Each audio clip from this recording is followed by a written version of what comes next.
बंधू आणि भगिनी, असा मी तुमच्याच पैकी एक पदाधिकारी आहे. सर्वात महत्त्वाचा मुद्दा ज्यासाठी ही संघटना आहे की मधल्या काळात एक असा मेसेज येत होता, केंद्र शासन आपली हळूहळू आपली पेन्शन बंद करणार आहे, आता कोर्टात जाणार आहे, बरेच काही काही नियम केलेले आहेत. ती संघटना आपली आता कशी सक्रिय आणि जास्त काम करणं कसं आवश्यक आहे. आपला पेन्शन जर बचाव करायचा असेल तर ही संघटना फार मोठी पॉवरफुल व्हायला पाहिजे. त्याच्यासाठी सर्वात महत्त्वाचा काय विषय की आपल्याला मेंबर सर्वात जास्त व्हायला पाहिजे. म्हणजे ती पॉवरफुल मोठी सगळं, हजारो, 2000, 5000, 10000. आता मला मगाशी कोणतरी सांगितलं जालन्यामध्ये 10,000 लोक राहतात पेन्शनचे. ती 5000 जरी लोक मेंबर झाले तर आपली भराभर ही संघटनेची जी मेंबर 1 लाख तरी व्हायला पाहिजे लवकर. ही सुदैवाने आजपर्यंत बाधित नाही झालेली ही चांगली गोष्ट आहे, परंतु त्याच्यासाठी आपल्याला लढा देणे भागच आहे.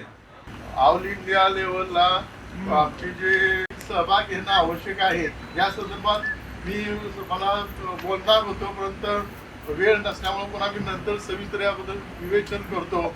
त्या दृष्टिकोनातून आपल्या संघटने देखील उठाव करणं आवश्यक आहे.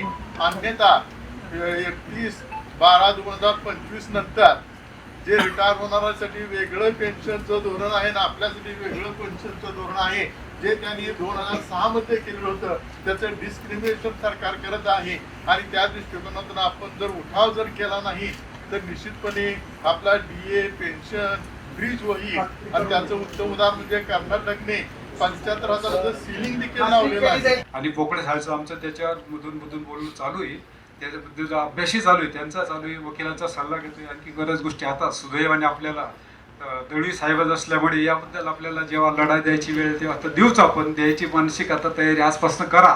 परंतु आपल्याला शासन दरबारी वेगवेगळ्या विषय मांडण्यासाठी या विषयावर आपल्याला जास्त प्रकर्षाने लक्ष देऊन शासनाच्या दरबारी आपल्याला बैठका घेऊन आम्ही करू.